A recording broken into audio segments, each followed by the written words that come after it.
Thank you, Roe and Thomas Massey. I really appreciate you putting forth this discharge petition. It's tough to understand that we have to be here because this doesn't seem like a partisan issue. This is an issue. Sex trafficking and sexual abuse transcends politics. We as Americans expect equal protection under the law, and there can be no doubt that Jeffrey Epstein received far greater protection than any of the victims that he abused for years. Adobe Acrobat Studio is all new. What can PDF spaces with AI do? Do your marketing needs in one spot. An AI assistant? Show me what you got. AI breakdowns on trend reports. Unlock key insights on the rise of shorts. Ideate, generate, do it all in one. Do that, doing that, did that, done. Dad, I'm bored. Let's count the smiles. If you want to. In 2008, Courtney Wild walked into my office because she was a part of a federal investigation into Jeffrey Epstein, where all she wanted was the government to talk to her. Little did she know the government had worked out a secret immunity deal for Jeffrey Epstein, and we had to file Jane Doe's versus United States of America to prove that Jeffrey Epstein worked out an illegal non-prosecution agreement with the government. That was 2008. It took us 10 years battling the government pro bono for the judge to ultimately determine that the victims' rights were violated. The government has mistreated them after Jeffrey Epstein mistreated them. We then filed civil lawsuits against Ghislaine Maxwell, which has resulted in her being in prison. Our civil lawsuits led to her prosecution. We filed lawsuits against Jeffrey Epstein, against his estate, and against two financial institutions, JP Morgan and Deutsche Bank, that proved that they knowingly provided the financial infrastructure for a sex trafficking operation. Unfortunately, all of the documents and evidence that we have worked so hard to gather hide behind protective orders, confidentiality agreements, and bank secrecy laws. That is why this discharge petition is so important. While we have seen the documents, you haven't. And when you see the documents, you're going to be appalled. And the American people deserve to see everything. When you sign this discharge petition, it should mean nothing is off limits. That means the documents in the possession of the CIA should be made available. Those in the possession of the FBI going back decades should be made available. The SEC, financial records in the possession of FinCEN should be made available. Everybody knows that evil flourishes in the darkness. Corruption flourishes in secrecy. It is time right now to make a difference for the women that are behind me right now. They have been courageous and fought through this whole thing. Whether you're a Republican or you're a Democrat, this one is an easy call. You're an American who cares about equal rights and equal protection under the law. If you care about these women,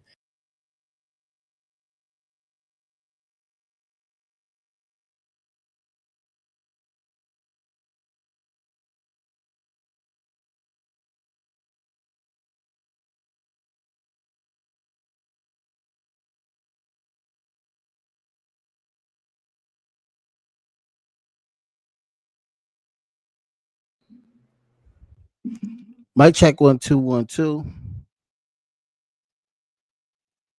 Yeah. Let me check and see if my voice is all good right now. People that's watching, let me know if y'all hear my voice. Let me know you hear my voice. Okay, y'all hear my voice. All right, good. Yo, everybody that let people know, man, that the people that's watching live here on Twitter and everybody that's on YouTube, I'm here. People that's watching me live on Twitter, YouTube, I'm here. I mean, I'm gonna have to figure out this whole thing with Meta because Meta just shut me off for some reason. I don't know what's going on. I think Meta really don't like communists at all. But that's cool. We're gonna rock out.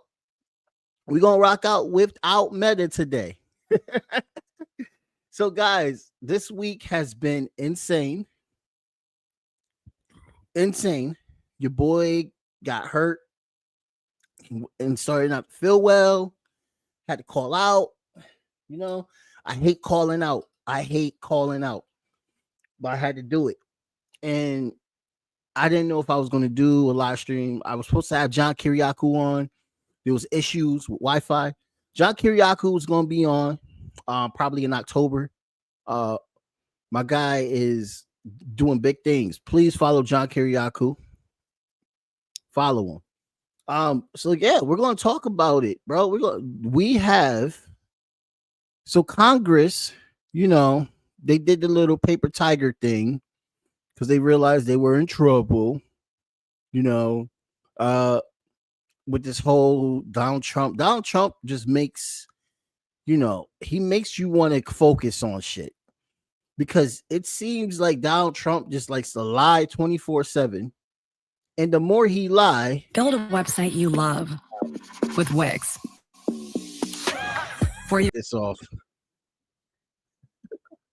The more he lie, Jesus, I can't with this YouTube, bro. This is what happens when you're a working man and you don't have time to get your videos together. Sometimes you got to just go off the cuffs and download videos or just stream them and stuff like that. But YouTube is such a dick that they want to just put commercials on everything. And that's probably the reason why it's better to knock me out, first of all. But guys, Donald Trump is going around trying to say that this is a hoax. You know what I mean? The Epstein survivors, not real. It was just Giselle Maxwell. It was just Jeffrey Epstein who was a part of all this, and nobody else was involved. It's a hoax to say that there's a list, even though the information came out that there was a black book, and information came out years ago that they used the government to hide this information because there's evidence, or it hasn't been confirmed yet that he's a Mossad agent and all this stuff. It's really, really insane what's going on right now, and I really do appreciate. Going to give them this W of the politicians, Democrat, Republican, getting involved and bringing attention to this matter, because here we have women. They're now women who were girls that were sexually assaulted, raped. Ain't no telling what else they did to these girls on that island and in that mansion in New York City, which is, from my understanding, the largest property in Manhattan, which is insane how he acquired that property. And the MAGA movement is split, which I don't care about because I'm a communist. And the MAGA movement is split. They're freaking out because they all thought Donald Trump was going to be that guy. You know what I mean? They all thought Donald Trump was going to be that guy. And it's comical to watch them. But the real victims is that they're doing out in the open with no problem, uncaring, everything they can to make sure that these women do not get justice. This is why we call this country an oligarchy. I just want y'all to understand why we call this country oligarchy. Because these rich assholes, because they have so much wealth and power, they have the ability to literally do whatever they want and not get caught. They're above the law. This is what is factual.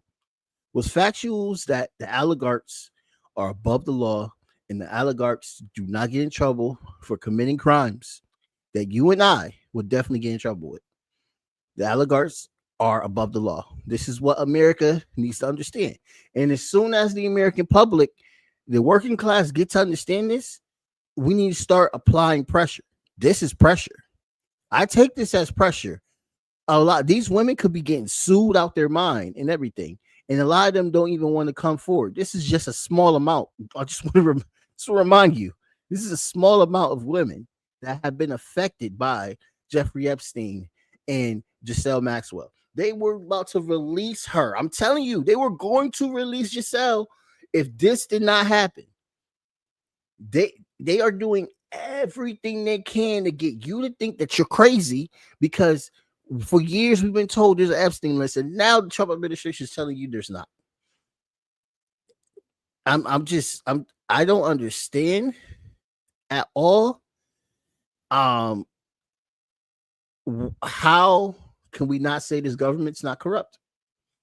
How can we still support these capitalists that are in power, these oligarchs that are in power? How can we just look aside from them and just only focus on Russia oligarchs, only focus on what's going on in China when our enemy is here?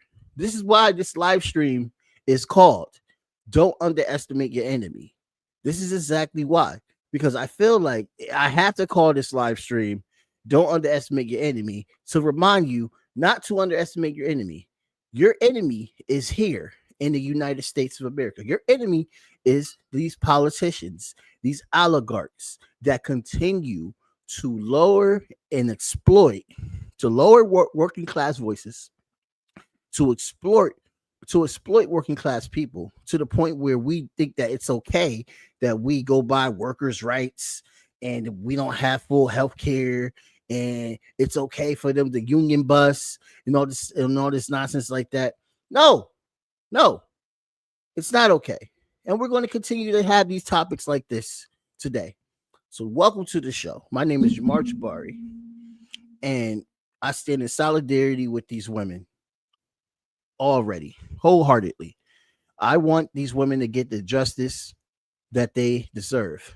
Now, part of me, knowing how the system is, knowing how this system works, they may take big names that needs to be collateral damage, and they will focus on them to sweep the rest under the rug, to try to salvage what they can of the oligarchy, because the oligarchy is clearly being exposed right now.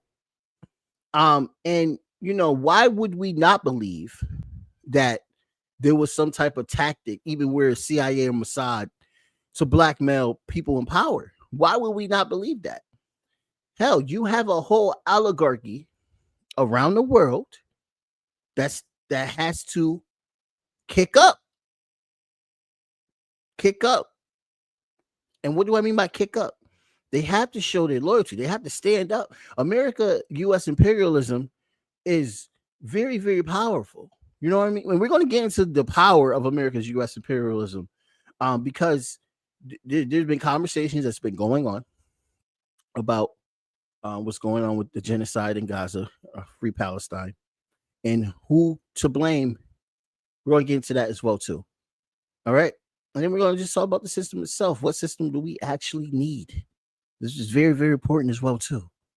So, to talk about with Epstein, I was supposed to have John Kiriakou on, and then things happened. That was on my end, where Wi-Fi connection just wasn't there. Blame outside powers that be. I don't want to blame people. I hate the working class is working. Sometimes things happen and it messes up what you're trying to do internally, especially living in the city. So I don't want to blame the construction workers. They get paid to do a job and I live in the city. It'd be like that. You know what I mean? So no John Kiriakou this week.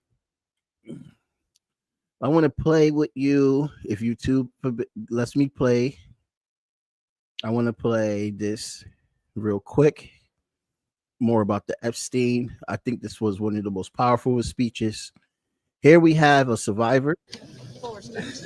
Hi there. My name is Lisa Phillips, and I'm the host of a award-nominated podcast called From Now On, a platform supporting survivors. I want to thank all of my survivor sisters who came before me today. I'll be very short.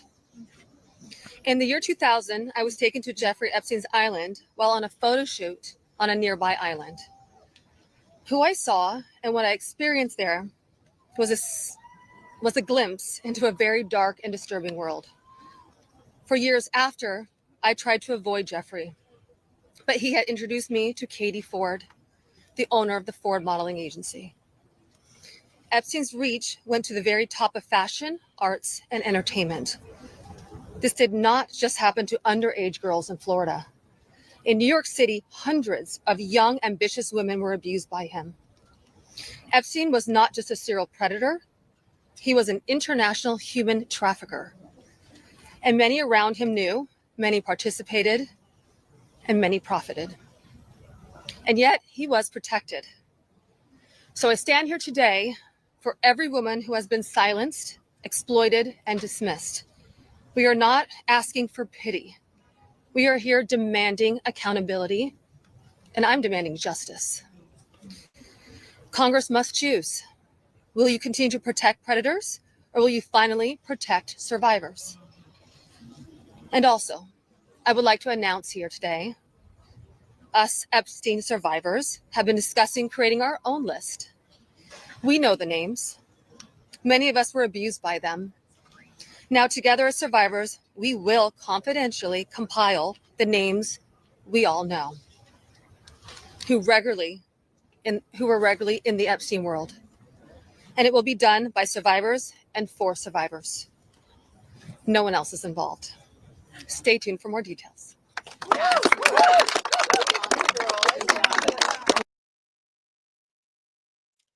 Now, I really, really hope, with them getting these names confidentially and then they gotta be confidentially because they probably will get sued, and a lot of them clearly can't afford what these oligarchs will try to put them on. The lawyer, he can do it. He can release the names. The politicians, they can do it. They can release the names. If you're a Democrat right now, I'm just gonna say it. This should be because clearly y'all suck on Gaza. Clearly y'all suck on Gaza. God, horrible. If you're a Democrat right now, you should be pushing this at the Epstein right now. You should be. But I don't support y'all, so I don't really want to give y'all advice. Just like I don't support the Republicans, so I don't want to give y'all advice. This is a big case. This case is probably the most important case in America for 2025 and beyond that when it comes to domestic issues. Because here you literally have is and we don't know the full details, but what it seems like to me, and I can only just say this off of what I see, from my point of view, I am looking at evidence that there was a use of a child sex ring hidden by my government, our government, and it was probably used to control many people in power, to blackmail many people in power. That is what I think is what we're getting at here. That's what I think is going on. Now, I could be wrong. It could be just these are some freaky pedophiles. I'm trying to say this in such a way, that doesn't be as vulgar of what I want to say, because I want to make sure that, I don't always cuss. It's literally, I like these are some weirdos, some evil people that enjoy this. It's two things. It's either blackmail on why this exists, or these are just evil people that are rich as hell, above the law. They don't get away with things. They don't care. They're spoiled. And this is something that they were into doing. And that's sick. Both sides of whichever, this is the reason why this type of sickness exists in this country. I really don't know. It just saddens me, because I have a sister, just like everybody has siblings. I have a mother. I have aunts. I got cousins. And I wouldn't want any of this shit to happen to them ever. And ever. I wouldn't wish this on my enemy or anything. I wouldn't wish this on people, period. So I really hope these people get justice, because, it's been a long time. I mean, they tried to get him back when I was like in grade school, the early 2000s. They tried to get him. And then, that fell through. I remember as a kid, I remember seeing that weird dude on TV, looking at him in his face on the TV. I'm just like, yo, this guy's he definitely did that. It was like one of those epiphanies, like, like OJ. Like, you looked at OJ, he's like, he did that shit. And now you looked at Epstein's face, dude. You was just like, yo, ain't no way in hell dude ain't do that. Ain't no way in hell. He just looked guilty, pleading the fifth, everything. So we know exactly, dude. There's a video too, where they showed in the courthouse, not the courthouse, at the jail. Let me see if I can get that up. Like I said, I usually have videos already made, but it was so crazy at work today, guys. I didn't have a chance, so I apologize. I apologize about that. So I wanted to show the video. I saw a video where there was an edit. Here it is. I think this is it right here, actually. There was an edit where the body was cut off, but you could see the feet walking. Monday.com, the opposite of any work platform we tried in the past. We tried other work management platforms. Yeah, see, this is why I don't like. This is why I try to download videos. You feel me? But unfortunately, I didn't have a chance to do it. I usually always have a chance to do it, but today was just not the day, unfortunately. So sorry about that, guys. And I don't like endorsing bullshit, but they pop up. Okay, so this is the video that I saw. This is minutes after Jeffrey Epstein died. That music is just all up in my ear, so I don't want to hear it. But there's minutes that was taking off, and then also here it is. Look. So who that?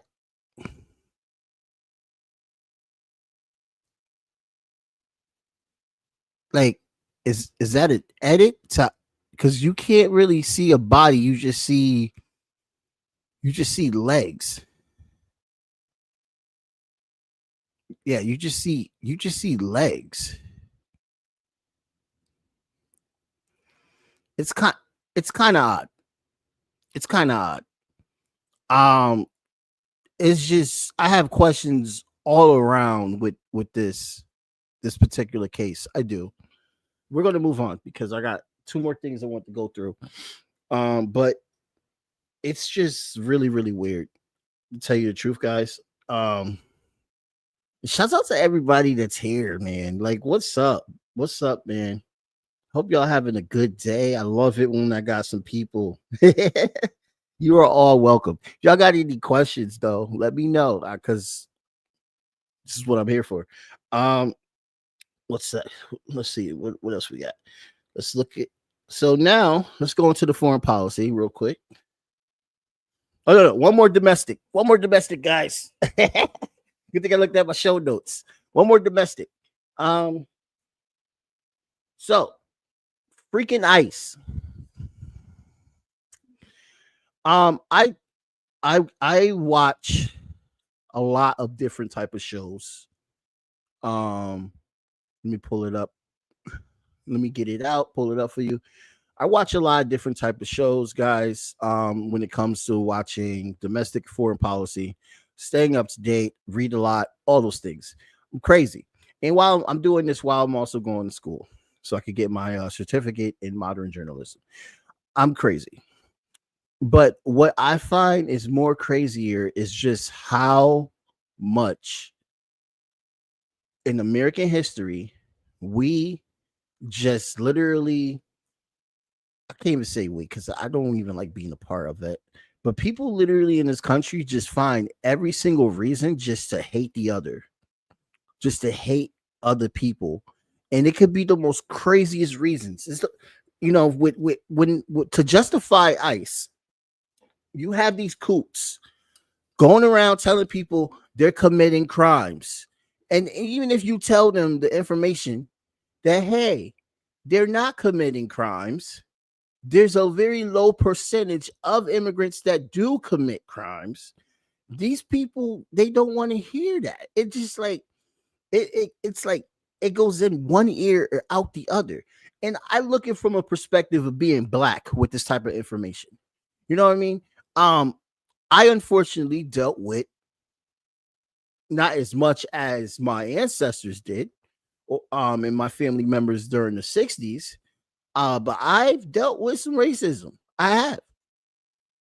And should I be ignorant enough to be like, okay, well, since I've dealt with racism, I have the right to hate every person that's white? No, I don't think that at all.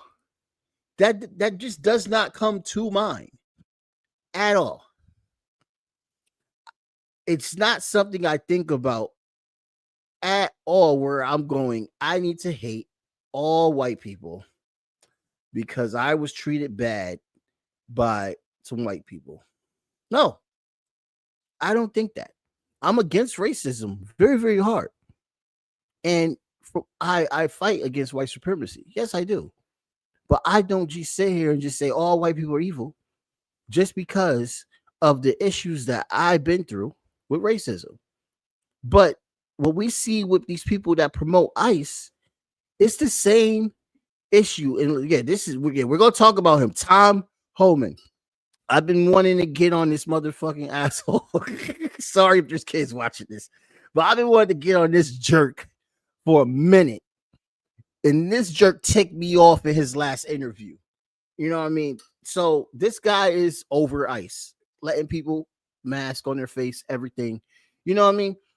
And their reasons is that immigrants commit crimes. They come up with these crazy stats that go against every independent stat, every independent study that is known to man. It goes against it. But apparently it's that trust me, I know what I'm talking about logic. That's what the people in power always use 24/7. They want you to hate immigrants just because they're getting their jobs. No, they don't care. If they cared about immigrants taking jobs, they wouldn't be hiring them under the table to do the jobs that they could hire Americans for anyway. They don't care about that. And what we are seeing is what this dumb nut wants to tell you that's not true. They are going after black and brown people and majority Latino. I had my co-host on here, Alex Suarez. Alex Suarez will tell me behind the scenes that this type of stuff enrages him and it bothers him, and he doesn't want to talk about these things, even though he has to because he's on the show. And me just hearing that, it just makes me feel some kind of way because we know everybody that knows immigrant people know how hard they work, know how majority of them are here just to live a better life. They raise kids, they have kids here, they pay taxes. So what is the problem? The problem is that, and I'm going to tell you what the problem is, and people could disagree with me. They're not white immigrants. That is the real problem. They have a problem with black and brown people leaving countries and coming here. And before I show you a clip of this stupid motherfucker, I want to tell you one thing to the white people that are listening on this show. This is for y'all. If you have an issue with immigrants, pass this along to your friends and everything. If you want to stop immigrants from coming here, this is not just for the United States. This is for Europe as well, too, who's been bitching and moaning. I saw these videos from the last recent interviews I've seen throughout the world. I'm tired of Piers Morgan, by the way. He's annoying, but I have to listen. I have to watch and see what's going on. And this is why this clip is here.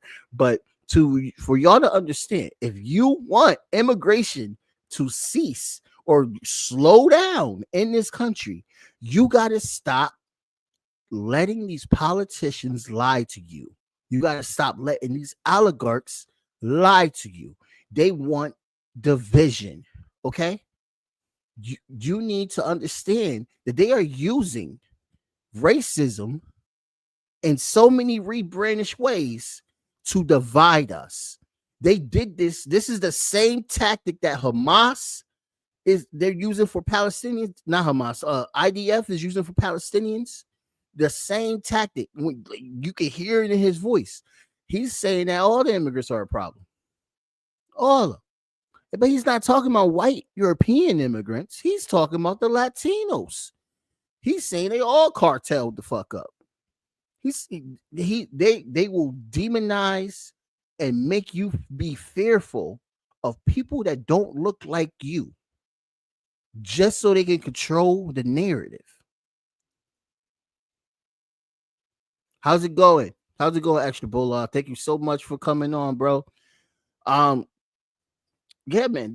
I'm telling you right now, policy is always about race. Why do you think they're going after Venezuelans and not going after Ecuador, not going after the cartel in Peru? You know what I mean? Peru, we're supporting a dictator. Why are they saying the Venezuelans are a cartel? Because the Venezuelans have oil. They want the oil. Exactly. Ukrainian immigrants are just fine. By the way, Europe called Ukraine the most corrupt country in the world before Zelensky got in office. But oh no, we're not demonizing all Ukrainians. Oh no, we can't do that. They want resources. They want to control countries that have beautiful resources. So in order for them to do that, they need you to hate them. Because if you support immigrants and you start telling them, oh, maybe we should stop the wars, there'll be less immigrants. You know that, right? You tell them, hey, let's stop the warring going on. There'll be less immigrants. So this is just for white America to understand. It's very, very simple.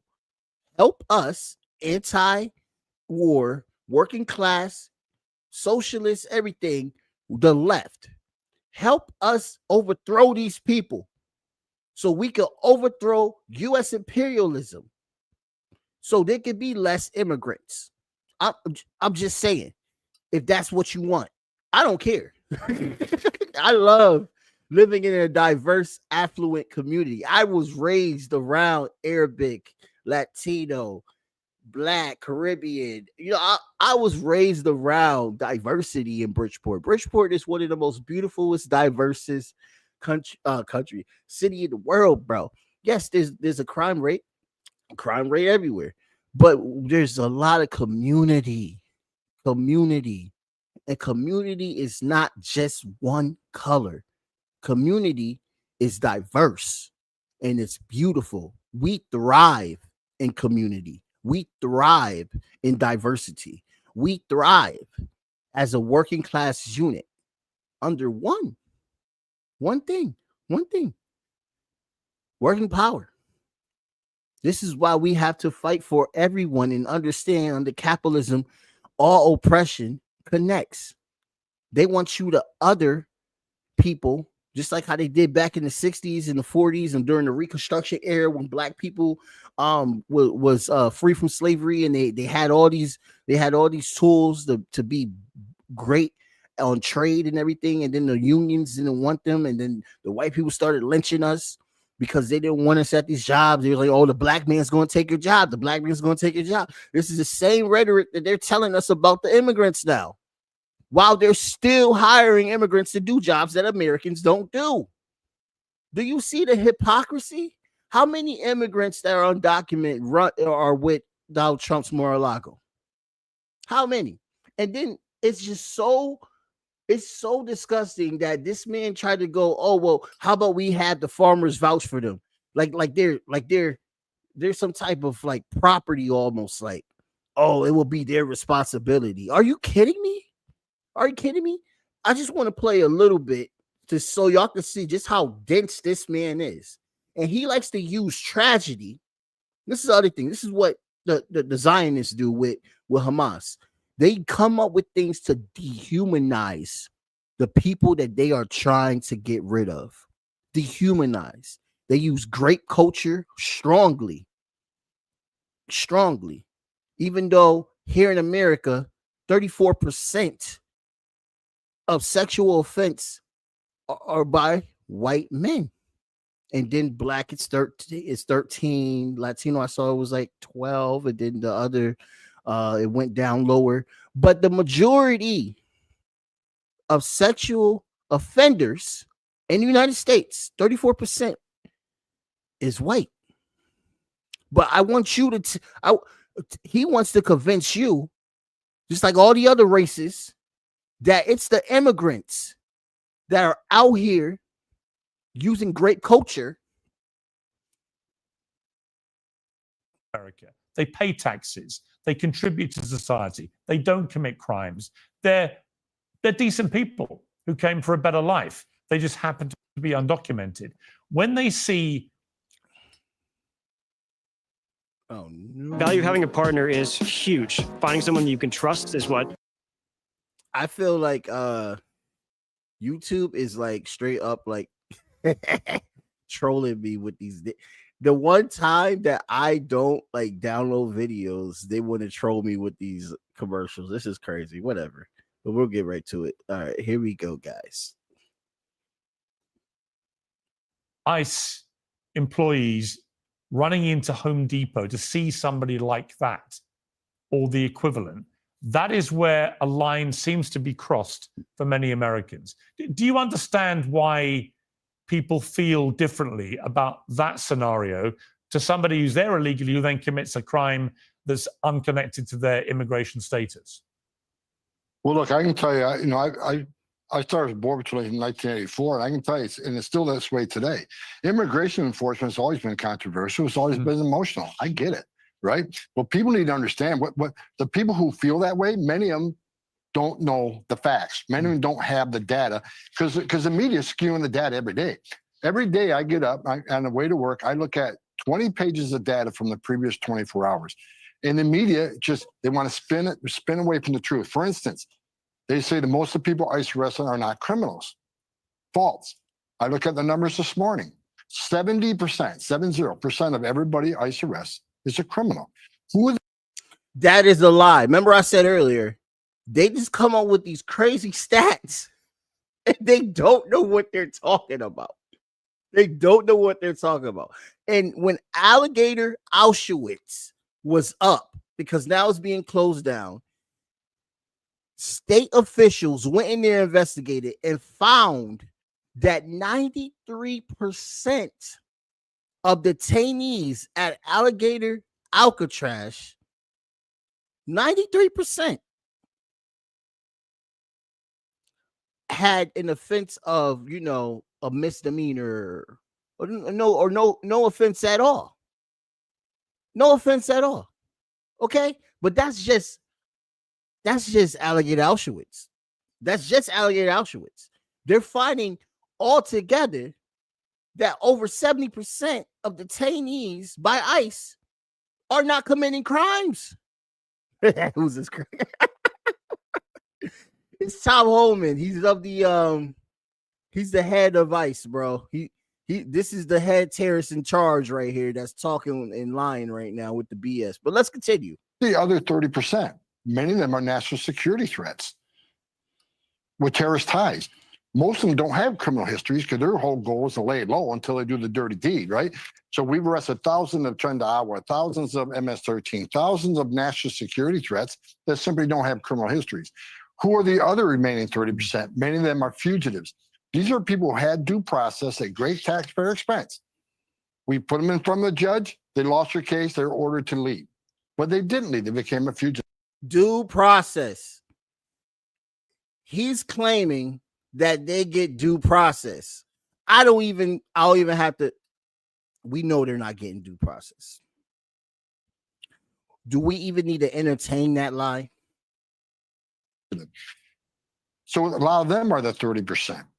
So, if the media would educate the American people on the facts, that President Trump promised to prioritize public safety threats as national security threats, and the data proves that's exactly what we're doing. Now, let's look at the non-criminal, non-national security threats, non-fugitives. The message we can't not send the entire world is you can cross the border legally. It's a crime. Don't worry about it. Go see an immigration judge or don't go see an immigration judge and just skip out, get an order removal. Don't worry about it. No one's looking for you. As long as you don't commit another crime beyond illegal entry, you're good to go. If that's the message we send to the whole world, you're never going to fix this problem. Well, what about a different message? Okay. Well, all right. So y'all see the bullshit, right? Like I don't even have to This man just came on national TV and lied. And you know, Piers Morgan, he loves bringing on these bootlickers, these kooks, stuff like that. Piers Morgan is really not a show to get any type of real political educational analysis, because it ends up looking like Jerry Springer at the end of it, where people from the left and the right, or you know, the so-called left, like to argue and act up, yell at each other and stuff. I do not condemn Hamas, and all this nonsense. You know, getting caught with it. Oh, they did like the panel on this show. Oh, I think Donald Trump is doing a great job with the border. And then go, oh, but he shouldn't be doing this, and that. You just gave him a compliment when he's doing awful with the border. You don't need to placate with these idiots saying, oh, I think this is right, but it's wrong in this way. No, tell them straight up. Tell them straight up, dude. I think it is wrong that an agency like ICE exists in the first place. How about that? Instead of just playing with these games. There was no ICE before the Bush administration. The Bush administration established ICE. There was already a process, and it's already a vigorous, harsh process for immigrants to even come here in the first place. And I think it's very, very, very, very disgusting, and shows how racist America is, that ICE is focusing on people of color, predominantly Latinos, and not kicking out the Ukrainians, the Irish, the Italian immigrants who also have gangs here. In fact, there is, I can't even think of the gang right now that Alex Suarez, my co-host, spoke of. I wish I had the name. There's a white gang in Boston that's doing a lot right now. Where's ICE? Where's ICE for those immigrants, huh? This is a racial movement of removing brown people and black people away. Biden removed the most Haitians on the planet during his term. Why is it always brown and black people? If you really think it's crime, why are you only targeting brown and black people? I need somebody to name me some white person that got caught up with ICE and was deported. I'll wait. Like, I will wait. Yep, exactly. Just like back in the day, how police were created to catch. First they were militias, they were slave catching, and in the North they was union busting. That's what they were doing. That's the origins. They are slave catchers rebranded as police. They ripped us away from our families.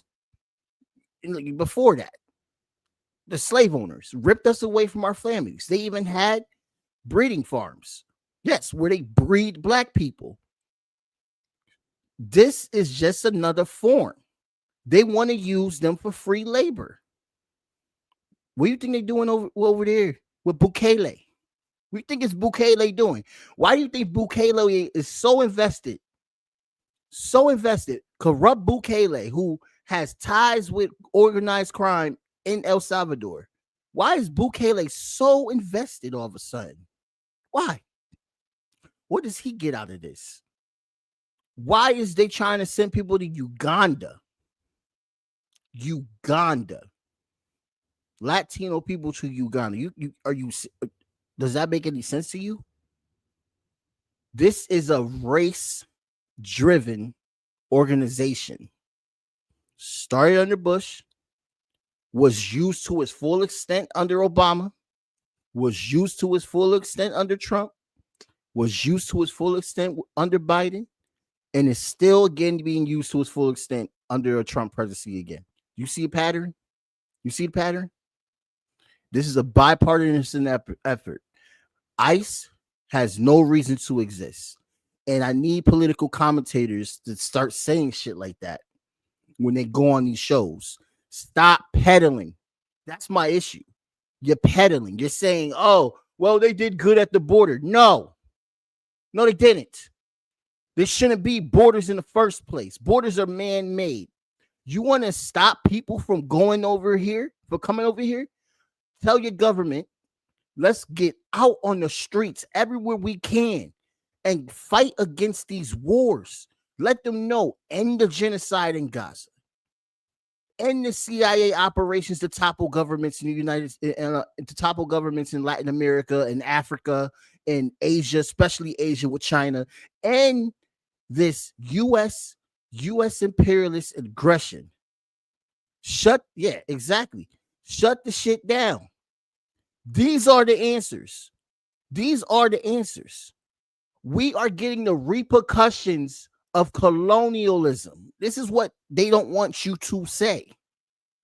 This is the repercussions of exploitation, of warmongering, of regime change. These are the repercussions. Everything that we do overseas affects us, and you are seeing the repercussions. This got nothing to do with, the immigrants are committing crimes. All this nonsense. No, that's not what it is. It's not what it is. That's reactionary. Yeah, we have a blueprint. You just need, yes, exactly. Exactly. Got my boy fired up over here. But I'm just saying, dude, like, this shit is just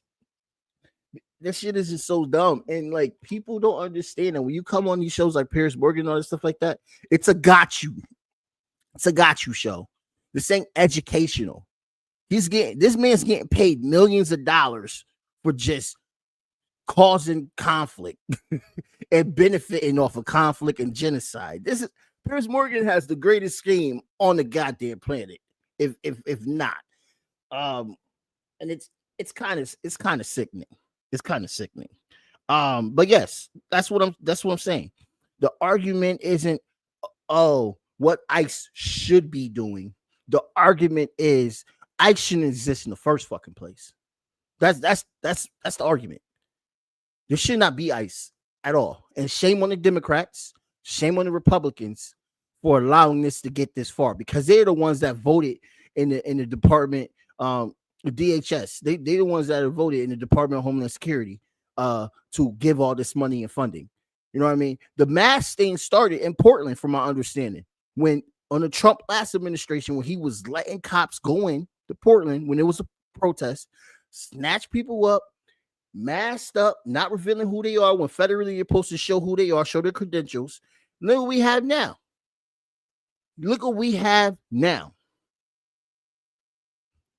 And who was a part of that bill being passed? The Democrats.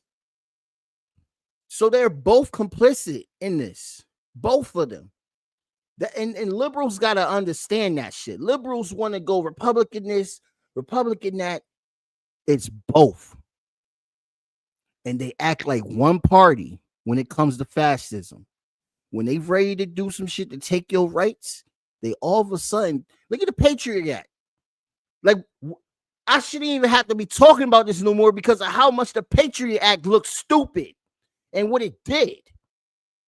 And the fact that they still trying to make the Patriot Act even more with teeth. Next topic. Next topic. Let's see what we got next on the show notes of the agenda. All right. We went to the Epstein down. Okay. All right. So this is a little bit more calm right here. We're gonna go. Let me break down what this one is about. So yeah, like I said, watch everything. There's a lot of discord because of what's going on in Gaza.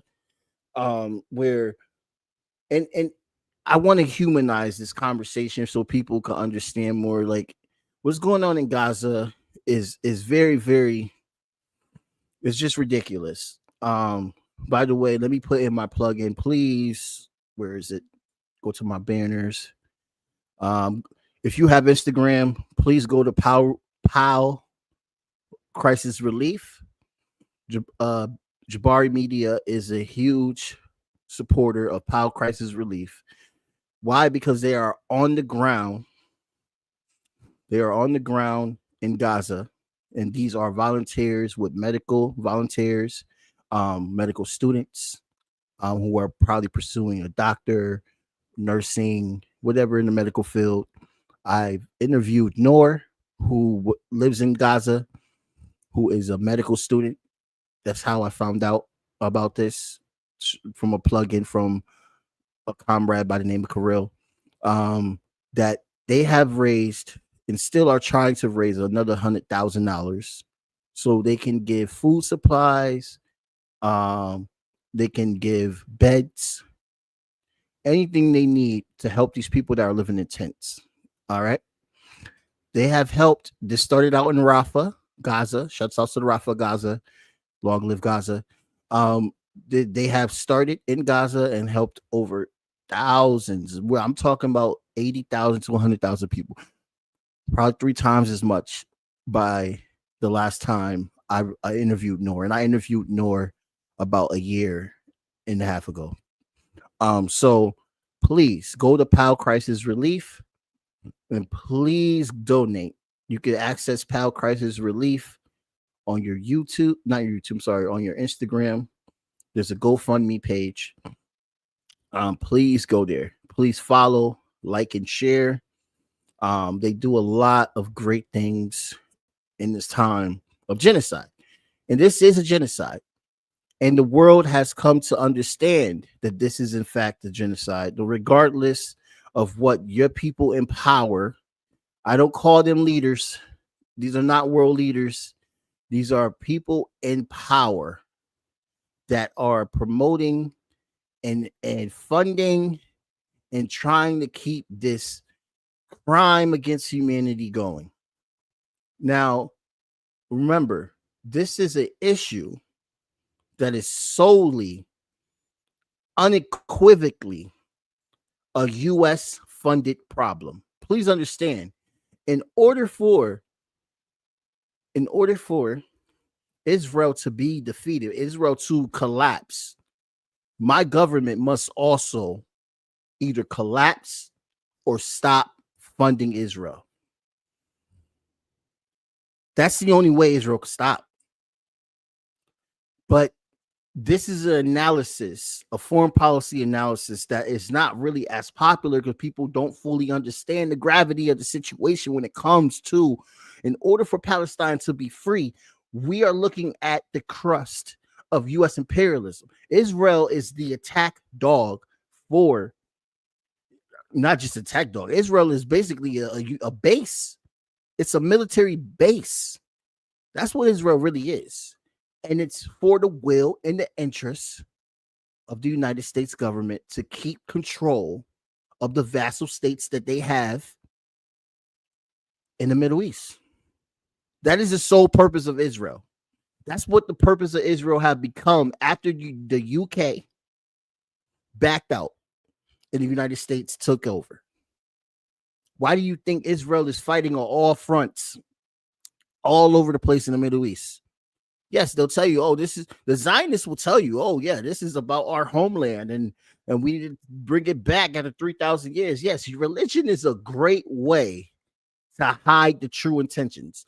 The reason why the United States government funds Israel more than any country in the world is because our interests, the United States government's interests, is to keep control of the vassal states and to control the resources. This is the reason why Israel has to exist. They don't care about the religion. They don't care about what happened with the Holocaust. I mean, in fact, you see literally like there's a footage of Zionists calling Jewish people weak that were Holocaust survivors. There's footage of it. I don't even have to dispute it with my words. You can literally go and Google it. They literally be disrespecting Holocaust survivors, just like how they spit on Christians and bomb Christians as well, just as much as they want to bomb Muslim people and bomb Palestinian people who are not even who probably don't even identify Muslim. They see them all as Muslim, even though there's Jewish Palestinians, Christian. There's a whole lot, right? So the conversation is now going down with what should China and Russia do in this situation, and I am one of the conversation. I am one of the people that say that China and Russia have nothing to do with this. This is a U.S. issue. All China and Russia can do. Let's just talk about China first of all. All China has been doing is keeping in international law. You know what I mean? international law. You remember that thing that people been using that don't really mean shit to the U.S. because they go above international law 24/7. Israel, they just literally assassinated a prime minister in Yemen, and all of a sudden, no one said nothing about that. That's okay. Imagine if Russia killed Zelensky, or imagine if Xi Jinping, which China is never at war ever. The last time it was at war was during the conflict with Cambodia and Vietnam, and that was before my father was born. Honestly, so like that's the last time it was at war. As much as they try to say China's this, China's that, China don't start wars. China just doesn't do the war thing, guys. So I don't understand why people think China will get military involved with two nuclear powers. Two. Israel, who claims that they don't have nukes, but we all know they do secretly, and the US, who has the second highest nuclear arsenal in the world. So you want China to get involved militarily? What do you think that's going to look? Yes. So this came on my radar. Danny Haifeng, who is a phenomenal. I spoke to him a few times. I tried to get him on the show, but guy's bad busy. I gave up. I'll try again one day to try to get him on the show. Anyone's listening and you know Danny Haifeng, please tell homie that he has a place here. He was on the Jamal Thomas show. This is like his second appearance. The way the conversation went, I do not know if he's ever going to go back. Oh God, here we go with the damn commercial. Well, yeah, get your commercial out, bro. Get your commercial out. We're gonna go to it. And the conversation basically is what Danny's trying to explain, because this all started apparently where from Jamal's perspective, which is what he explained, that he had a commentator on that was enraged that China's not doing anything to stop the war and the genocide. And I'm just like, why would China? Anyway, and KJ No comes on, who's another person that I'm very, very, very I like him. He has really great political analysis. And he was very upset that people would even say that China needs to be a part of stopping the genocide when China didn't even start the genocide, nor does China fund the genocide. So Danny Haifeng comes on and he explains as well too why we shouldn't be pressuring China to get into any type of war. They should be respecting international law and showing an example of why international law should be respected and supporting Palestine wholeheartedly in that method. I'm gonna just let him explain. Let's hear.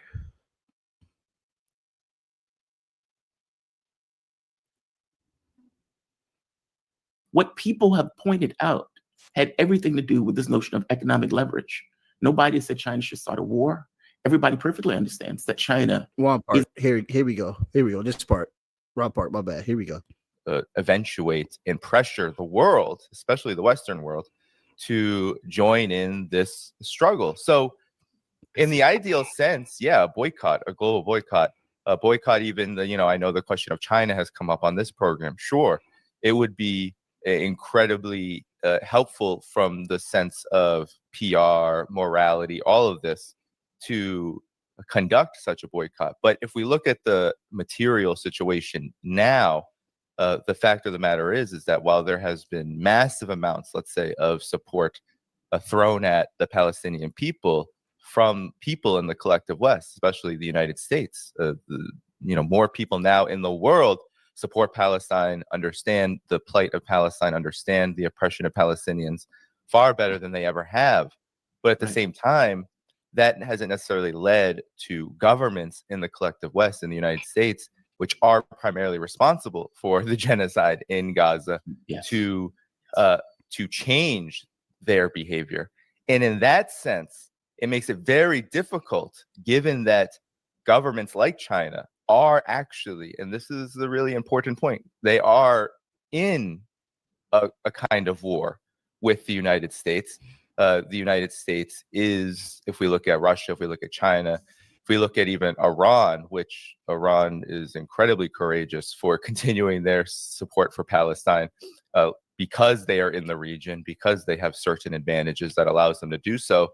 But at the same time, all of these countries are under the gun of the US empire, and therefore their geopolitical, their geographic, these kind of interests, they play a huge role in determining what is actually possible. And so I have been seeing a lot of pessimism, let's say, about China, because I think there's a lot of hopelessness in the collective West, in the United States, about the Palestine question, about, well, what's going to happen to the Palestinian people in Gaza? Because what it looks like now, you have Trump looking for ways to displace, almost do like a whole Nakba situation through the lens of economic development. I don't know if you saw that plan leaked out by the Washington Post. You have the just slaughter of Palestinian people, the starvation, all of this continue unabated. Right. And that's what. So this conversation, by the way, I would recommend that you go and watch this conversation, even if you're not a Jamal Thomas fan. I've had Jamal Thomas on my show once, and it was a pretty good experience I had with him. But I think people should check out, why Denny Hafang, why KJ No was saying these things, and get some strong insight, because they are saying things that are very, very important that flies over people's heads. I think in the Western society, we think that if there's a form of injustice that's happening in the world, this is just from the Western perspectives, mostly American perspective. I've never been to Europe, but I see the same mindset with them over there. We think that we automatically should have someone go in and end the shit. Guess what, guys? This is why we are in the issues that we are in now with U.S. imperialism, because they have lied to us since World War II that this guy's bad, this guy's bad, this guy's bad. It has manufactured consent to go to war. Manufactured consent to go to war. And then later on, you find out it's wrong. Just like what happened with Vietnam, just like what happened with Afghanistan and Iraq. And right now, we're seeing the same thing in Gaza. But what makes this different? Did my mic just... No, we good. What makes this different is that now that, and I think I can't tell what liberals and conservatives all in the whole feel about this, because I'm not liberal or conservative. But right now we're seeing in front of our faces a U.S. funded, and these are things that they the whole Uyghur genocide thing is fake, and I'm tired of explaining that. So do your own research, seriously. But this genocide here is U.S. funded. Okay, this genocide here is funding, is the people that are doing this genocide are people that were victims, just like with Rwanda. They're using their genocide to talk about how we could kill 15 million Congolese people and not be questioned, because we were put in genocide as we were victims of genocide as well too. We're missing the part with China, that China went through a genocide as well too, multiple times, from Japan, from the British. Like it's like people forget that China was also a victim of genocide. And how did these genocides end, by the way? It was aid, but it was mostly the people liberating themselves. So this is why I disagree with the notion that people are saying that, oh, Russia and China has to get involved with this militarily, because we're seeing two nuclear powers conduct this genocide, who are very war hawkish, who will do anything they can looking for a reason to destroy countries like China, countries like Russia, countries like Brazil, countries like Venezuela, countries like Cuba, and everything, because they know that if they could conquer, what they want to do is conquer them and take their resources. That's the end game. The end game is U.S. expansion, U.S. imperialism. The end game for the U.S. is to control the world. This is something that liberals and conservatives don't fully want to grasp, I feel like. They fully don't, especially liberals. They don't want to grasp the aspect that there is a world domination plot. And it's not Russia, and it's not China. And as much as the U.S. influence is dwindling, the power structure of how powerful U.S. imperialism is still there. It's still there. And they are looking for every reason they can to invade China. They are looking for every reason they can to successfully invade and conquer China. And China getting military involved in Gaza is definitely that. And yes, I get it. The discussion that goes, hey, well, they're already going after China. I know. They're already going after Russia. I know. They already want to destroy Iran and all these things. Why do you think they want to destroy Iran? It's not just about Iran. It's about who Iran is connected to. It's not just about Venezuela. It's about who Venezuela is connected to. It's not just about Cuba. It's about who Cuba is connected to. Competition. Competition. The U.S. sees China as the largest, biggest competition that they don't see competition as, you know, what we see competition as when you play basketball and stuff like that. They see competition as a threat to their interests. They think that they will lose global hegemony, which they already are losing by being the most assholes that they are. But the U.S. feel that they will lose global hegemony with China rising.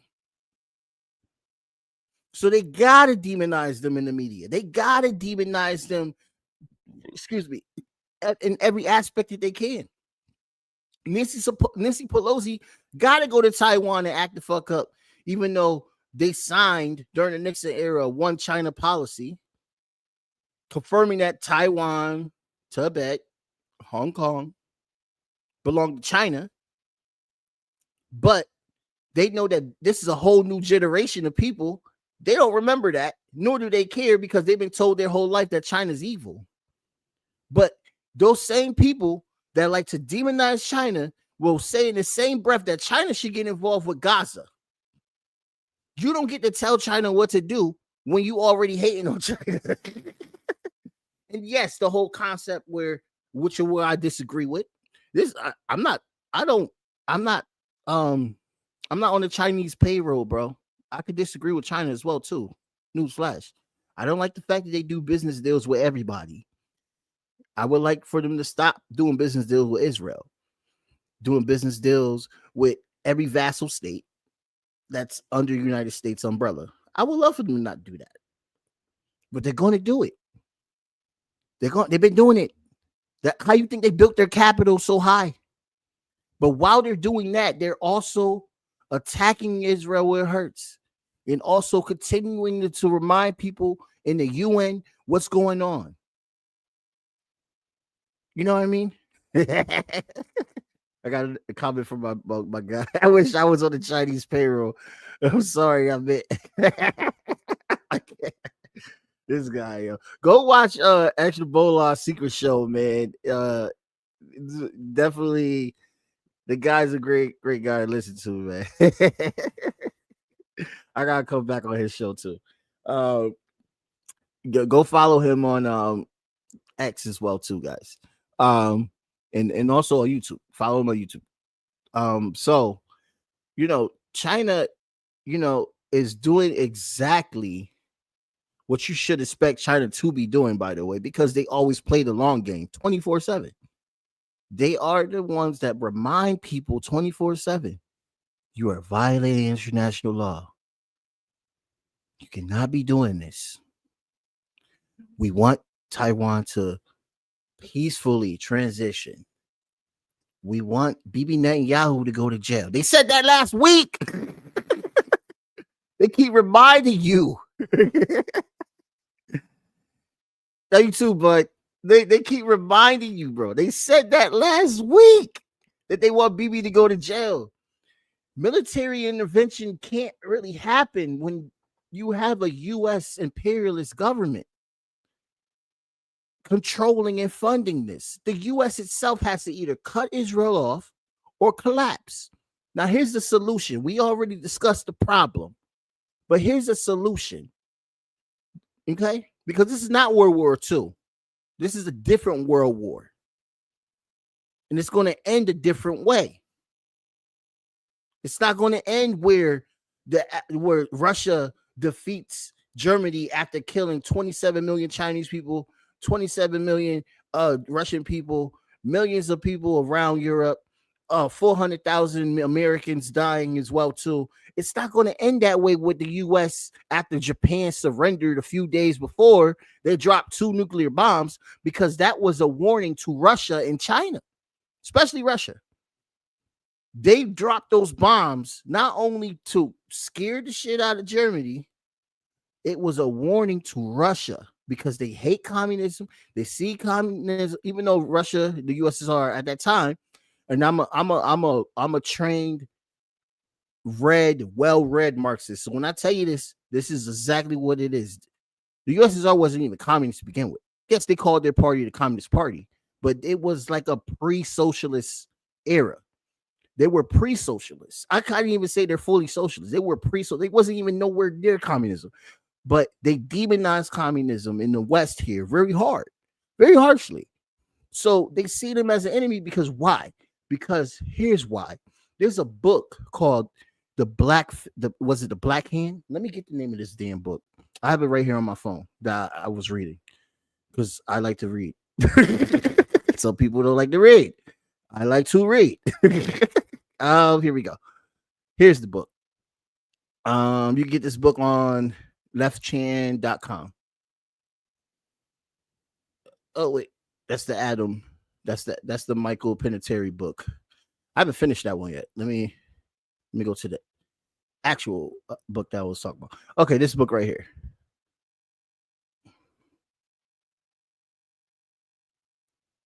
All right, make sure you go and get this book. So in this book, they brought up historic records. And this is when, let me explain something to you. I'm not a Stalin fan.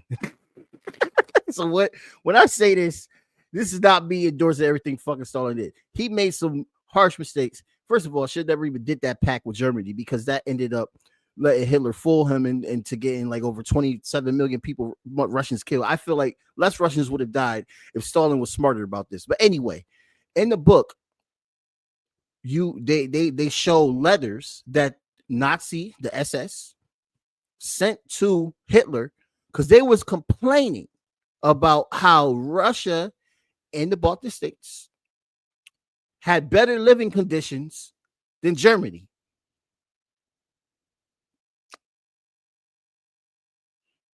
What? So in socialist countries, this is why China's thriving the way it is right now.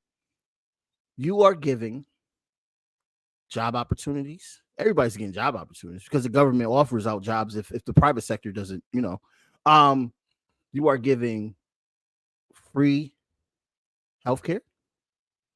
In certain socialist countries, your housing is about 10%, maybe 5% of your income. In certain socialist countries, there's actually a free housing program as well, too. How would capitalists feel about that?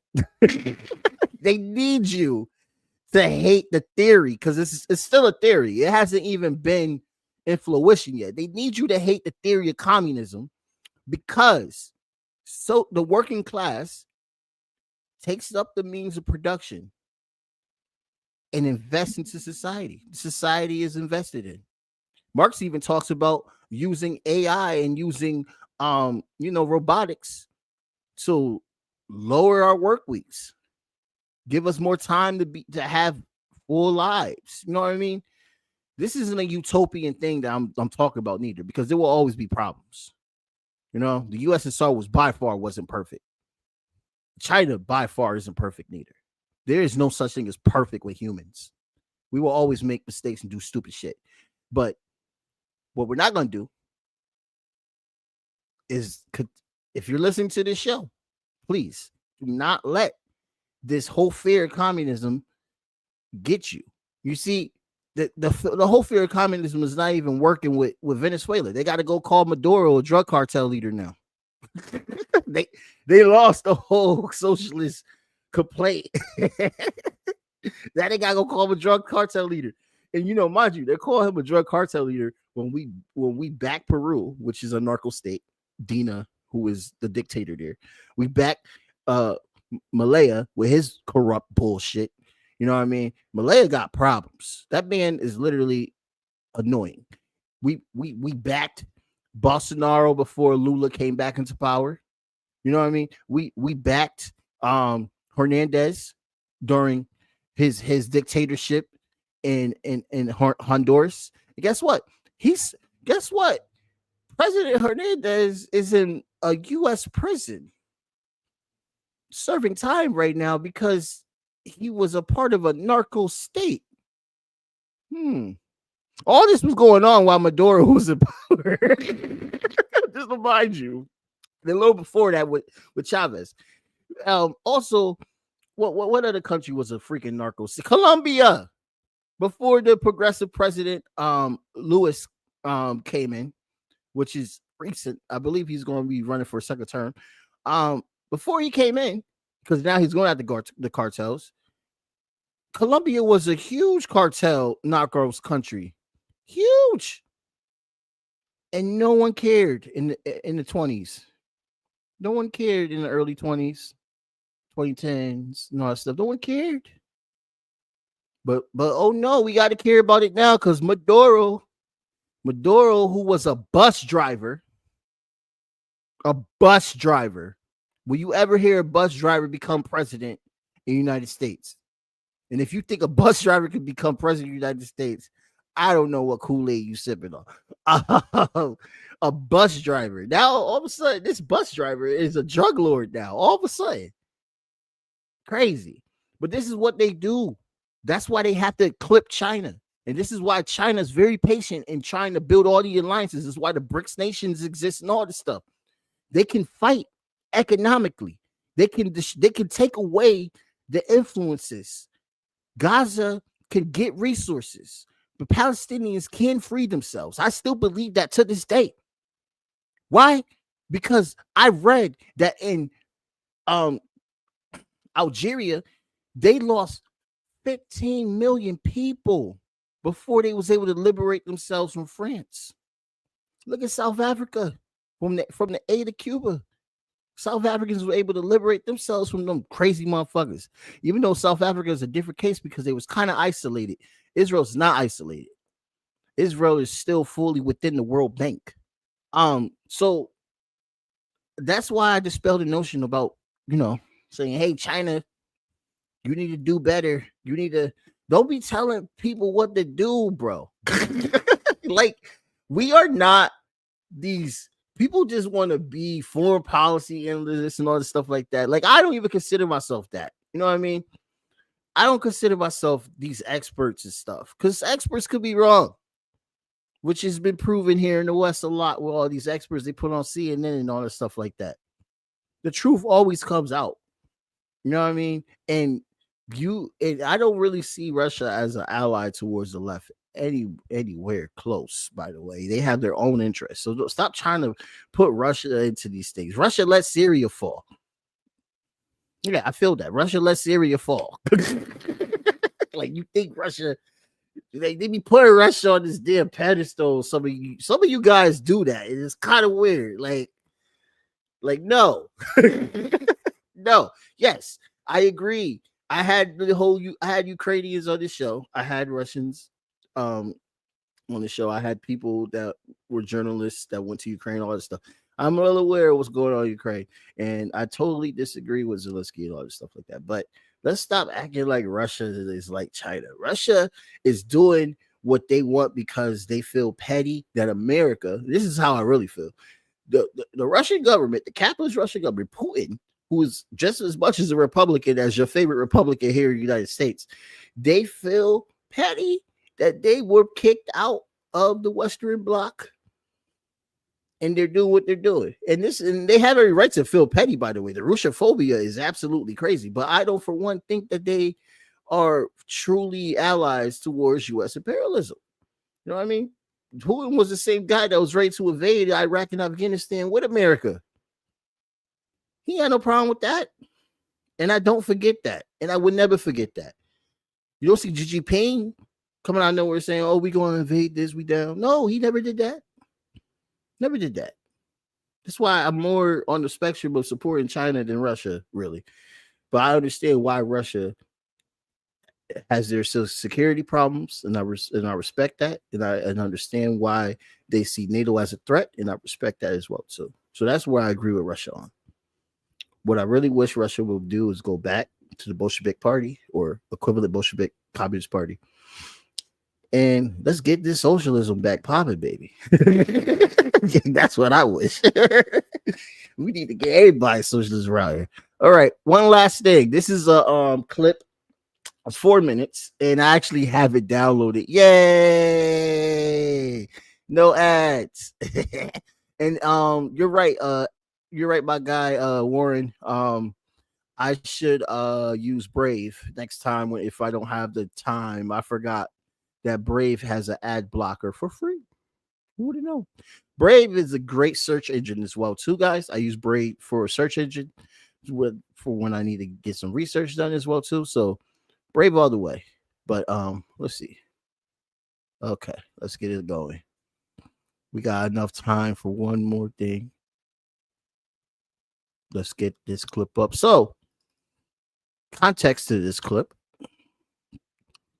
Patrick Bet David. Who knows Patrick Bet David? Patrick Bet David is annoying.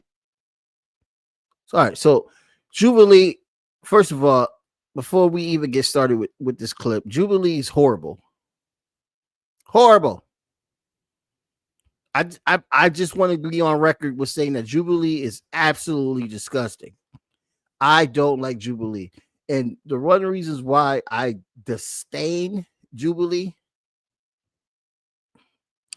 and really, really hate Jubilee is because Jubilee makes a lot of money off of these controversial topics that they call controversials, big issues and stuff like that. You know what I mean? And I wish they just stayed in lane with the political, like between the left and the right, stuff like that. Like leave trans people alone, because trans people don't have time being cis-blamed to, and all this stuff like that. Leave black people alone. My biggest inkling. They have made so many videos on my people, so much discord. They just expose the whole shabam of what's going on. They never do that with. They never go, oh, Italian conservatives versus. They don't do that. They don't go Irish. They don't do none of that. It's just always black people that I see. Maybe I'm being over judgmental, but that's what I see. That's exactly what I see. They are exploiting our pain and making money off of it. So this is why I don't like Jubilee at all. But this came on my feed, and and communism. Hold on. I ended up watching the whole goddamn video on Jubilee because of this clip coming up on Instagram. I'm just gonna acknowledge that I watched this damn thing all the way through. I'm so pissed that Jubilee actually caught my attention when I've been trying to avoid these motherfuckers. But anyway, Patrick Bet David, if you don't know him, he's an asshole on the right. He got big because he was one of the first to interview these mob guys that were coming out of jail. Crazy, right? Why the fuck would I want to talk to? I mean, I wanted to talk to one mob guy on the show for political reasons, but then I started thinking, why the fuck would I bring this guy on the show? Why? Why the hell would I do that? Anyway, he got big for interviewing all these mob guys. Sammy the Bull, you know what I mean? John Alette, I believe that's how you pronounce his name. He's Armenian. He's not Italian. He's Armenian. He's big for that. So he started getting really known. By the way, he's a capitalist, straight up capitalist. He's an elite. The man's worth like $400 million right now, and probably rising to being a billionaire. That's disgusting. Because like he basically made off insurance in a pyramid scheme, which he gets mad when people call it a pyramid scheme. The insurance industry is a pyramid scheme. I don't care what anybody says. It's a pyramid scheme. If insurance industry is in a pyramid scheme, then why the hell Luigi had to do what he did? Anyway, so they get into a conversation about exactly. Exactly. Thank you. I'm getting some backup for my guy right here. Yeah, he is the alpha male wannabe, straight up.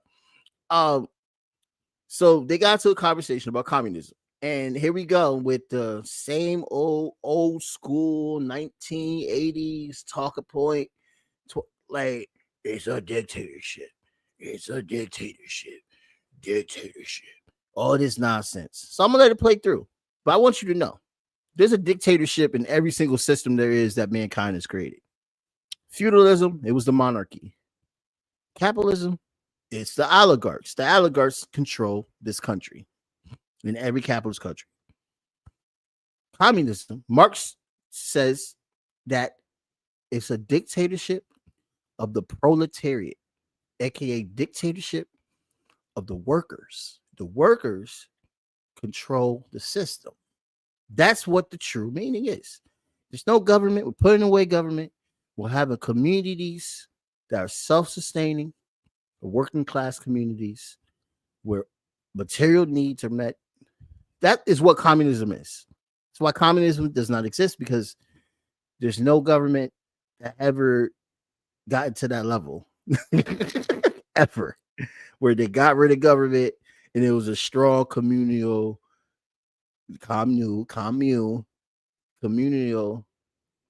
coalition of workers. That's what communism is. Never happened. So here, I just want to play this, and then we'll talk about it a little bit.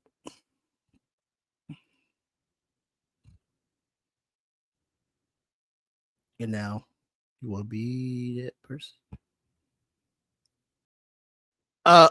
Real quick, by the way, I like how she stood up with him, but she was a little bit incorrect on just two aspects: the dictatorship aspect, and she was also incorrect on there's no socialist governments. That's not true. Venezuela is a capitalist government, but they are ran by a socialist party. Cuba is an actual socialist government. China, a lot of people, they will argue that no, it's like social market or stuff like that. China is a socialist government at this point. They weren't socialists in the 2010s and early 2000s. I may argue. I agree with that with people that says that. Right now, they are definitely socialists. They are socialist governments. Vietnam, socialist government. There are socialist governments. So I don't know why she said that. I think she's part liberal.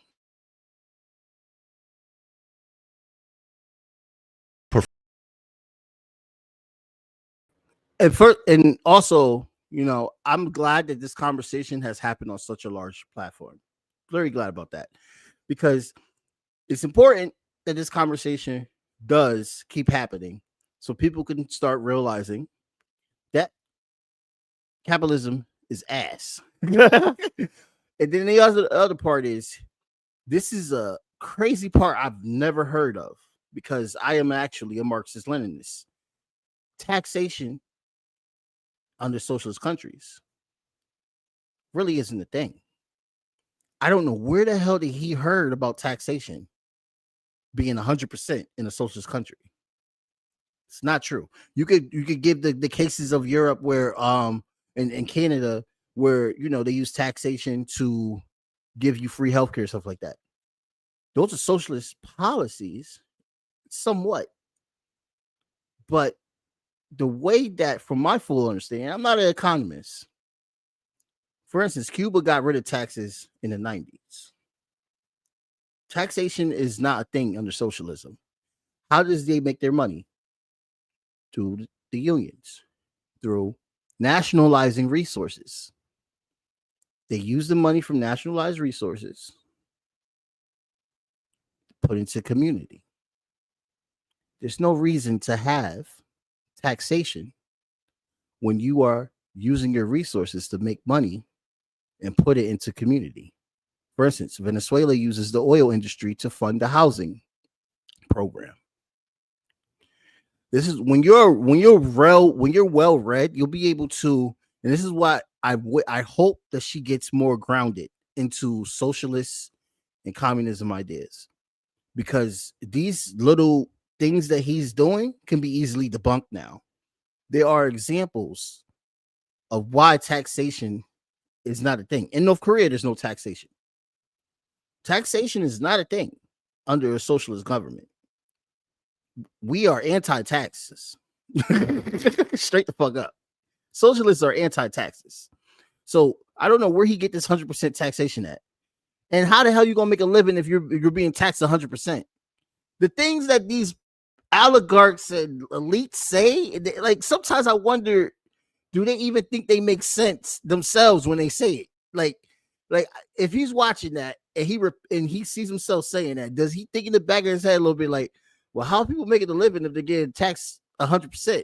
I don't have to be an economist to realize that that's some stupid shit he just said.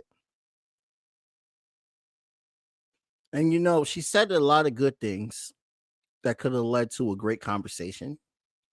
But like my guy said over here, where was it? Where was it when you said it, Warren? Oh, it's right here. Yeah. Yeah. He heard moneyless and shit himself. Yes. Exactly.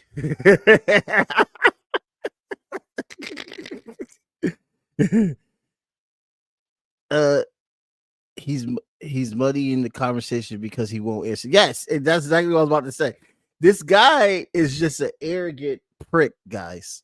He's the worst person that you want to debate with because he fully believes that he's right. And if you question him, he'll remind you that he came from Iran and he had to evade what was going on in Iran, and his parents were poor, and his dad had to work at the 99-cent store, the 99-cent store, and all that stuff like that. But you still want regime change in Iran. You still want your people bombed. Why the fuck would I even take you seriously? Like, stop with the cap shit, Patrick Bet David. Stop it. He's an elite. He can't use his poor, humble beginnings anymore because he's out of touch. He does no longer get it. He no longer gets it. And it's okay to no longer get it. Yes, I agree that billionaires should not exist. Yes, there are billionaires in China. How do China deal with billionaires? This will be the last thing.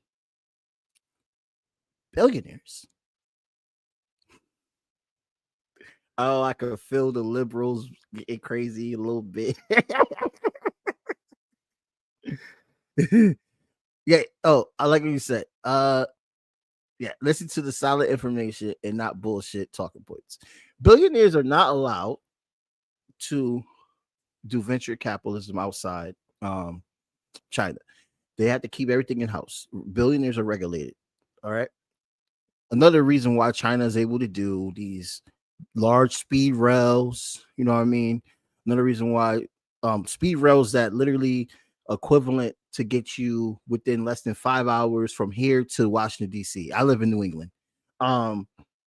Billionaires, if they get caught doing some corrupt shit, like selling drugs, like fentanyl and stuff inside their medications or some shit like that, they get put to death. They kill billionaires in China. In America, billionaires get slapped with a fine. Don't do it again. And they'll probably get embarrassed in Congress. No jail time. I mean, look what happened to the motherfuckers that started the whole fentanyl epidemic. Look what happened to them. So I would rather have a system where they kill billionaires that do corrupt shit. Take me off of YouTube if you want to. They'll kill you with the death penalty if you kill somebody, right? You're killing millions of people with your fentanyl and your opiates and shit like that. You need to die. I got no problem with that. So Patrick Bet David and all these people like him, capitalism works for them. That's why they want you to love it. capitalism doesn't work for everybody. The majority, the working class. Capitalism exploits us and turns us against each other and make us want to be like Patrick Bet-David, a stupid, arrogant prick that uses his story of being an immigrant to exploit your mind into becoming a slave. That's what they want. In that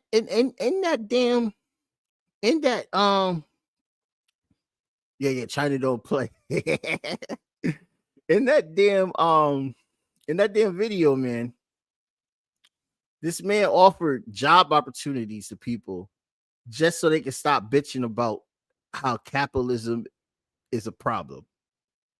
He's one of the most like entertaining assholes on the planet. It's ridiculous because he's full of shit.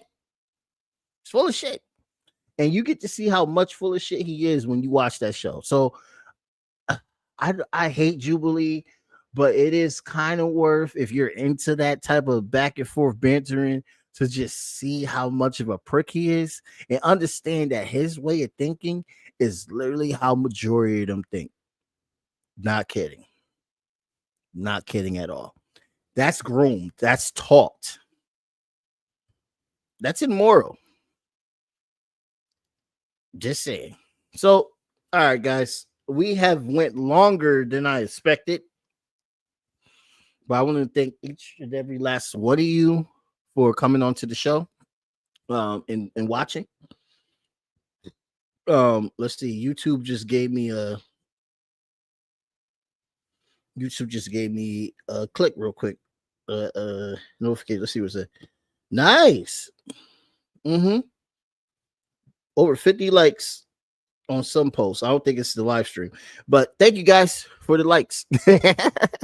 So please like, share, and subscribe if you like what you're hearing.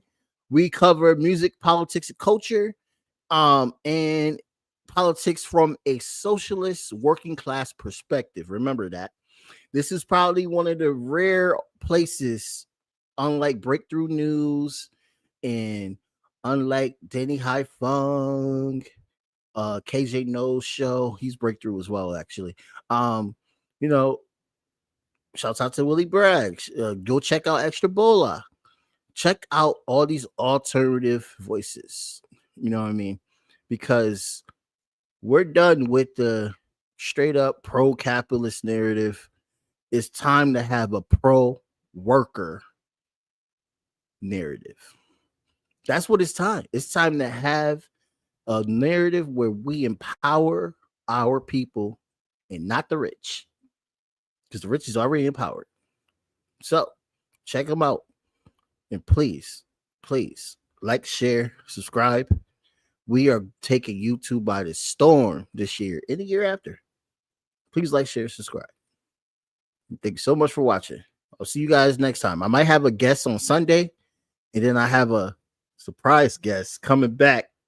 Another surprise guest coming back too. So it's gonna be lit for September, guys. Oh man, I can't wait. So, and I'm also gonna be taking a break in October. That's what I do. So, like, share, subscribe. Have a nice day. Blank period, yeah. On my black, brown, and indigenous. Gotta holler if you really feeling this. Gotta holler if you really real enough. Other rappers is delirious. Yeah, it's really that serious. Better holler if you really feeling me. I gotta keep it 100, ayy. If you don't like it, then fuck it, ayy. We gonna win in the end, yeah, we gonna live in abundance. I gotta keep it 100.